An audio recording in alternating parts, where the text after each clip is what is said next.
Hello everyone, कैसे हो आप लोग। तो जब मैं डाउट सेशन ले रहा था ना, तो एक बच्चा मेरे पास आया और उसने बोला कि भैया मुझे ये बता दीजिए कि मुझे C4 साइकिल कुछ समझ में नहीं आ रहा, भैया कुछ समझ ही नहीं आ रहा C4 साइकिल क्या होता है। तो मैंने पूछा कि तुम्हें C4 साइकिल में क्या समझ नहीं आ रहा था, साइकिल नहीं समझ आ रहा था। तो बोला नहीं भैया, साइकिल तो समझ आ रहा है, मुझे ये नहीं समझ आ रहा है कि C4 प्लांट जो होता है ना वो डिफरेंट कैसे होता है C3 साइकिल से। उसमें भी C3 साइकिल चल रहा है C4 प्लांट के अंदर, क्योंकि C4 प्लांट के अंदर जो मेन बायोसिंथेटिक साइकिल है वो C3 साइकिल है। तो भैया वो अलग कैसे, मुझे ये समझ में नहीं आ रहा। तो मैंने बोला आराम से बैठ जाओ, मैं तुम्हें बहुत अच्छे से समझा देता हूँ। तो ध्यान से देखो, जो C4 साइकिल होता है ना, सबसे पहले समझते हैं कि C4 साइकिल जो होता है वो अलग क्यों है, C3 प्लांट जो है ना वो अलग क्यों है C4 प्लांट से। तो जो C4 प्लांट होता है ना उसमें कुछ स्पेशल एनाटॉमी पाया जाता है, मतलब उनके लीफ में ना एक स्पेशल एनाटॉमिकल स्ट्रक्चर पाया जाता है जो C3 प्लांट में नहीं होता। अब ये कौन सा एनाटॉमिकल स्ट्रक्चर होता है, जैसे कि तुमको दिख रहा होगा, इस एनाटॉमिकल स्ट्रक्चर को हम लोग क्रैंज एनाटॉमी बोलते हैं, इस अरेंजमेंट को हम लोग क्रैंज एनाटॉमी बोलते हैं। अभी क्रैंज एनाटॉमी में कहाँ दिखेगा, जब हम C4 प्लांट के लीफ को ऐसे कट करके देखेंगे क्रॉस सेक्शन में, तो क्रैंज एनाटॉमी दिखेगा।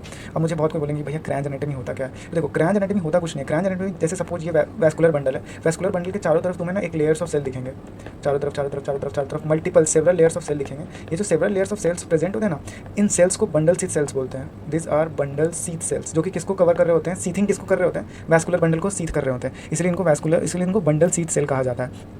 अभी जो बंडल सीथ सेल है, ये इतना इंपॉर्टेंट क्यों है भैया। ठीक है, आपने एनाटॉमी बता दिया, आपने बंडल सीथ सेल बता दिया कि बंडल सीथ सेल जो होता है वो प्रेजेंट होता है, इसकी वजह से ये स्पेशल होता है। तो ये बंडल सीथ सेल कर क्या रहा है, अब समझो ध्यान से। उसके पहले हम कुछ कैरेक्टरिस्टिक समझ लेते हैं। जो C4 प्लांट होता है ना, जो कि NCERT में भी लिखा हुआ है कि जो C4 प्लांट होता है ना, देखो यहाँ पे लिखा हुआ है कि C4 प्लांट जो होता है ना वो बहुत ही हाई टेम्परेचर को टोलरेट कर सकता है, वो हाई लाइट इंटेंसिटी को टोलरेट कर सकता है, उसमें फोटो रेस्पिरेशन नहीं होता उनमें।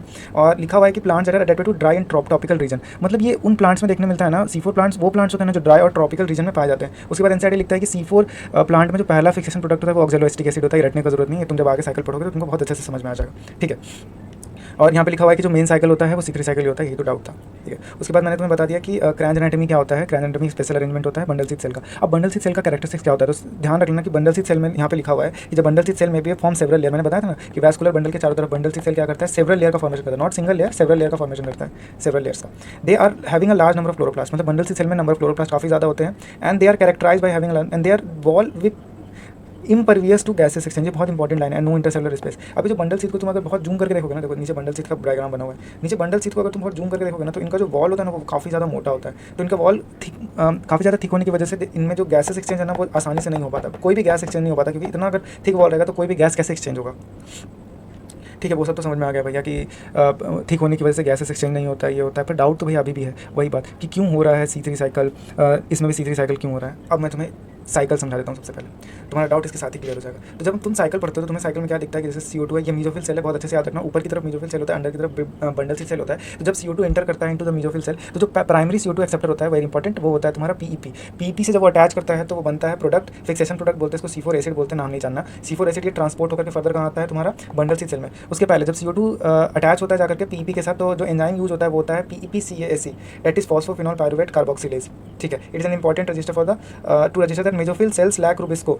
मेसोफिल सेल्स के पास ना रुबिस्को एंजाइम नहीं होता, मेसोफिल सेल्स के बाद रुबिस्को एंजाइम नहीं होता, इसके पास क्या होता है, पेप्केज एंजाइम होता है। ठीक है, ये बात याद रख लेना, जो कि ऊपर NCERT में लिख रखा है। उसके बाद C4 एसिड नीचे आया, यहाँ डिकार्बोक्सिलेशन हुआ। अब डिकार्बोक्सिलेशन होगा तो क्या होगा, एक CO2 बाहर हो जाएगा, C3 एसिड में कन्वर्ट होगा, वापस से ट्रांसपोर्ट होकर कहाँ गया, मेसोफिल सेल में आ गया, और ये साइकिल वो चलता रहा। तो साइकिल तो बहुत ही आसान है, बट इसके चारों तरफ जो क्वेश्चन बनता है ना वो क्वेश्चन बहुत ज़्यादा इंपॉर्टेंट है। अब ये जो CO2 आया ना, ये चला गया तुम्हारा कहाँ, केल्विन साइकिल में, ये केल्विन साइकिल में चला गया तुम्हारा CO2। अब देखो यहाँ पे ध्यान से क्या लिखा हुआ है, एक बार NCERT को देख लेते हैं कि द प्राइमरी CO2 एक्सेप्टर से 3 कार्बन मॉलिक्यूल होता है, जो PEP, ये जो PEP है ना, ये 3 कार्बन होता है, ये बहुत अच्छे से याद रख लेना। एंड PEP कार्बोक्सिलेज जो होता है वो इसका एंजाइम होता है। इट इज इंपॉर्टेंट रजिस्टर, ये बता दिया। It is in form 4 carbon compound like malic और एस्पार्टिक एसिड। इसका मतलब ये है जो 4 कार्बन कंपाउंड बनता है ना वो या तो मैलिक एसिड हो सकता है या एस्पार्टिक एसिड हो सकता है, which is transported to the bundle sheath cell. Okay, and C4 acid is broken down, ये मैंने बता दिया अभी तुम्हें just. The 3 carbon molecule is transported back to the mesophyll cell, बता दिया अभी just. CO2 release in the bundle sheath cell enter C3 cycle, a common pathway to all plant. The bundle sheath cells are rich in enzyme rubisco enzyme, मतलब कि जो bundle sheath cell होता है ना इसमें रुबिस्को एंजाइम प्रेजेंट होता है, इसमें पेप्केज प्रेजेंट नहीं होता, उल्टा, जस्ट उल्टा ऊपर वाले का। ठीक है, बट लाइक पेप्केज, वही चीज़ है, बार बार स्टेटमेंट वाइज में ये क्वेश्चन तुमसे पूछा जाएगा। That's the basic pathway for the formation is C3 cycle. Do you know that the Calvin pathway occurs in all mesophyll cells of C3 plant, but in C4 plant it does not take place in the mesophyll cell but in the bundle sheath cell. इसमें ये बोल रहा है ना, important point है कि जो Calvin cycle होता है ना वो नॉर्मली तुमको मेसोफिल सेल में देखने मिलेगा, जिसमें क्लोरोप्लास्ट रहेगा उसी में देखने मिलेगा ना, बट C4 में वो कहाँ हो रहा है, बंडल सीथ सेल में हो रहा है। अब एक बात बहुत ध्यान से समझ लो, सुन लो मेरी बात बहुत अच्छे से ध्यान से। जो रुबिस्को एंजाइम होता है ना, अगर तुम उसको ध्यान से उसका वर्डिंग समझो तो होता है RUBISCO, राइबोलोज बाइफॉस्फेट बिसफॉस्फेट, क्या फुल फॉर्म है, राइबोलोज बिसफॉस्फेट रुबिस्को एंजाइम कहाँ गया।